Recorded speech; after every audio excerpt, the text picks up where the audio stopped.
Now, I would like to officially open this meeting, and I would like to welcome the Lord Lieutenant, Mrs. Crabtree, the Mayor of Walsall, Marco Longhi and Andreas, and all the Deputy Lieutenants. We have got about 150 people here, but the most important guests today are really the children that have come from the school. Because we know that when these guys are doing what we are trying to do, okay, we won't actually be here. So, special welcome to the children, head boys and head girls from various schools. So for me, it is all about moments in time, and today is a special moment for me, which will make a difference, I hope, to a lot of people, not only in this country, but also abroad. So with that introduction, may I please call upon our Lord Lieutenant, who is representing Her Majesty the Queen, and he is very kindly, with his right hand, come over today to talk to us and launch this project. Thank you very much. Ladies and gentlemen, I've not been to Walsall Hospital. That's probably a good thing, isn't it? I suspect, but I'm very happy to be here today. So when Rashid's been talking to you about this, it's made me examine my own sort of environmental credentials. That until very recently, I've been on the back of the environmental bus, or certainly near the back, if not on the back seat. And then along comes Rashid. If ever there was someone who was the epitome of that phrase, give a job to a busy man, it would be my Deputy Lieutenant, Professor Rashid. And so now, I've got my props here with my beautiful assistant here. You're very kind.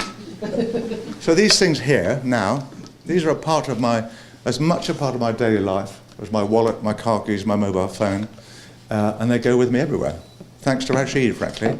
So it's a small thing, but I was on the back of the bus, and I'm now at least in the middle of the bus trying to get myself further up to the front, and I suspect all of you here have come with the same thing in mind. Being Rashid, of course, he's already with another hat, not this one, Commonwealth Games hat. He's already secured a commitment from me that the Commonwealth Games will be planet friendly, if not zero carbon. How on earth personally I'm going to deliver that, I don't know, but he'll be on to me every single day, as you all know, to make sure that I do. So this, ladies and gentlemen, is a terrific initiative, isn't it? And I'm really delighted to be here in Walsall today to lend my shoulder 100% to it and support it in every way I can. Thank you.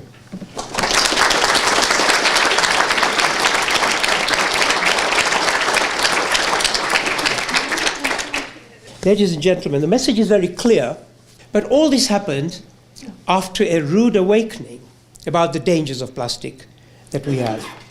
And I believe now that we have an opportunity to have a new dawn. Let us do, as John said, small things, but do them well.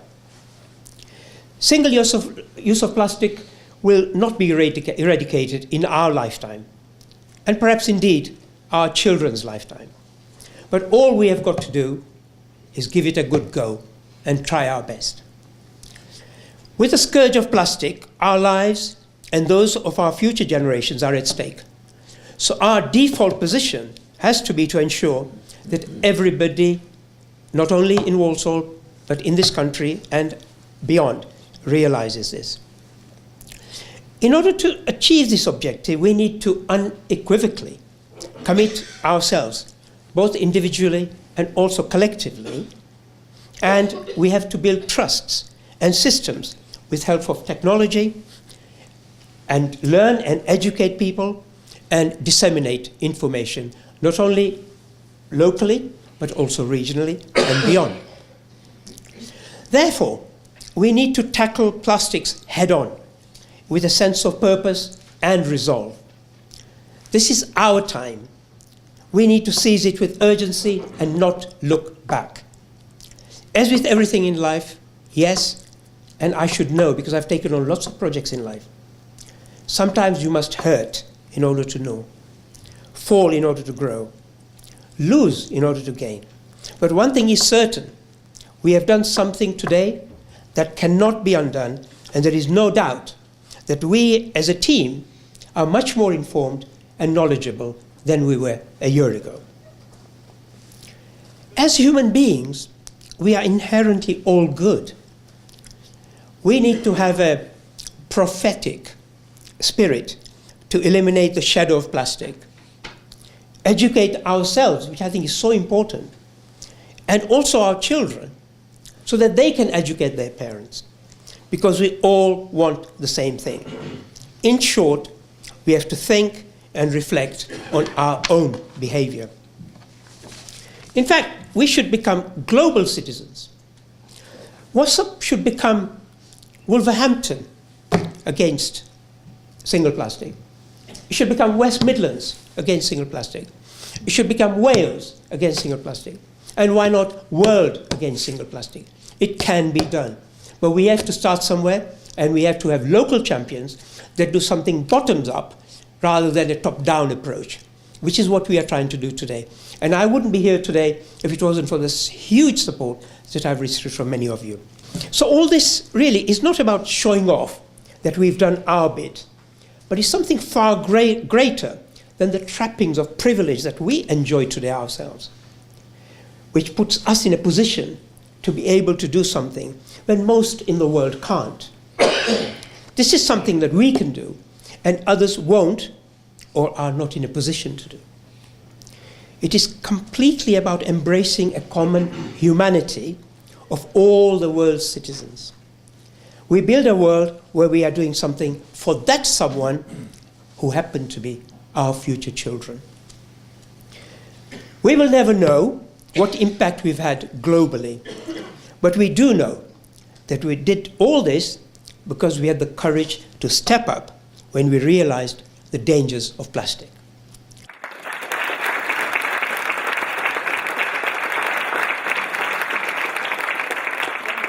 So our objectives are very, very simple, and is to support the national program and reaching everybody all over, not only this borough, but also other boroughs is crucial as well.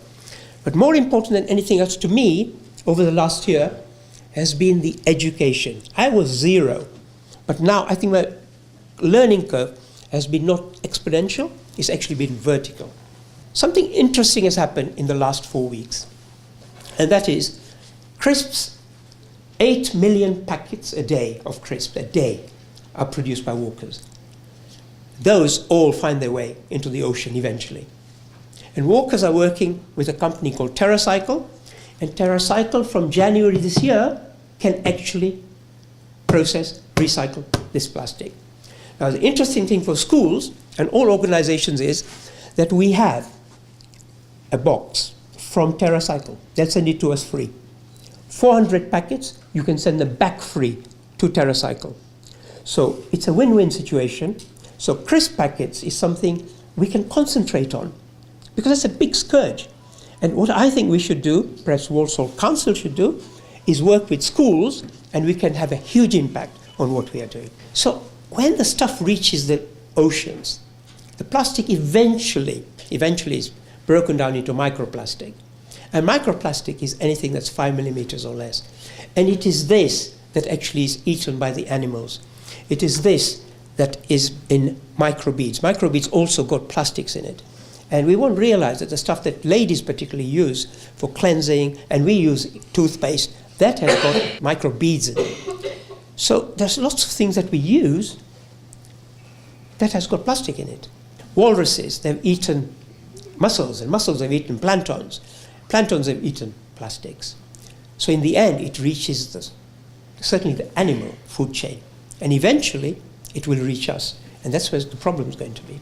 It's been shown in animals for sure that it affects the hormone production. Fish, okay, they may be intelligent in one way or the other, but sometimes they do mistake plastic for food, either as fish eggs or whatever. And they eat this, and not only might they die, but we have, as I've shown you in one of the pictures, you dissect a fish and you can sometimes get plastic out of it. Coral is so important to the ecology of oceans. Plastic damages coral. This is where the fish hide. So important in marine life. This is affected. Fish cannot be protected by their own predators. Interesting thing about plastic is that a lot of it actually floats, and wherever birds are flying, that's where plastic will be, because birds love to go down and pick pick up what they think is fish. So two things are happening here. The birds themselves pick up this plastic, and sometimes they're so heavy they cannot take off. It's as simple as that. So they can die. The second thing is they are getting this marine life for their chicks out there. So they come to pick up this plastic, this fish, so they think, but instead they take plastic back home to the chicks. And when they regurgitate this, the chicks obviously cannot eat it, and the chicks die. And we're talking about millions of birds dying because of the fact that this plastic that we have thrown is floating and birds have picked it up. Now you'll be surprised, and this is just my research, okay, that bottled water we're talking about, 93% of it has got microplastic in it. Last year, a small study showed that there was microplastic in human excretion. So we know we are close to a disaster if there's going to be one. Okay? These toxic chemicals are going to get into our body, into our blood, into our tissues. Okay? And I know as a medic what they can do to you. Potentially, they can cause cancers, birth defects, all the bits that I mentioned there. If you're buying a bottle that you've shown us, Lord Lieutenant, it should say BPA free. BPA to me was British Pediatric Association, that's right. But BPA is biphenyl A, which is a toxic substance.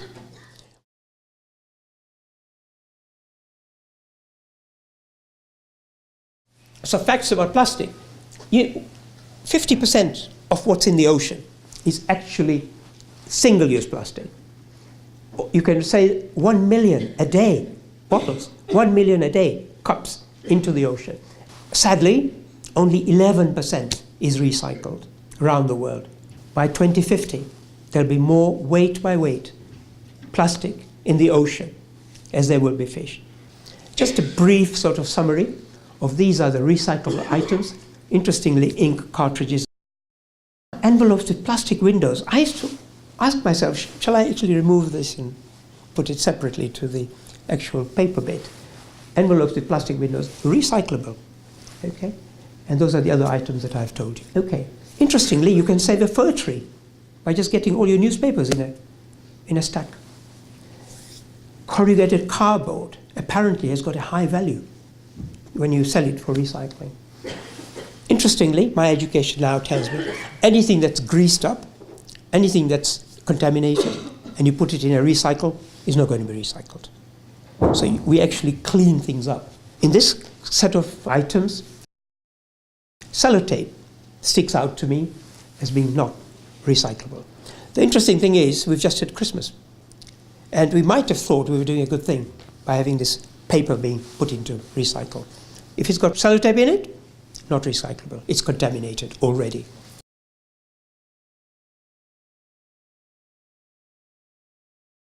We've got 20 sectors of the community here. We talk about hotels, we talk about South Water Trust, we talk about hospitals. So we've got 20 sectors and no less than 15 CEOs. So we have got some clout in this room to be able to do something. So together we can, and I just hope that this afternoon, it's been a long afternoon, I know, but I think for me, it's been a culmination of a lot of hard work from a lot of guys that I worked with. So I can't thank you all enough for two things. First of all, working with me, and secondly, having come here today. Some may say what we are doing is a drop in the ocean. And I've heard one or two people say this to me, and I agree. Yes, that drop is in the ocean. But for that fish, that is the ocean. So thank you very much, ladies and gentlemen.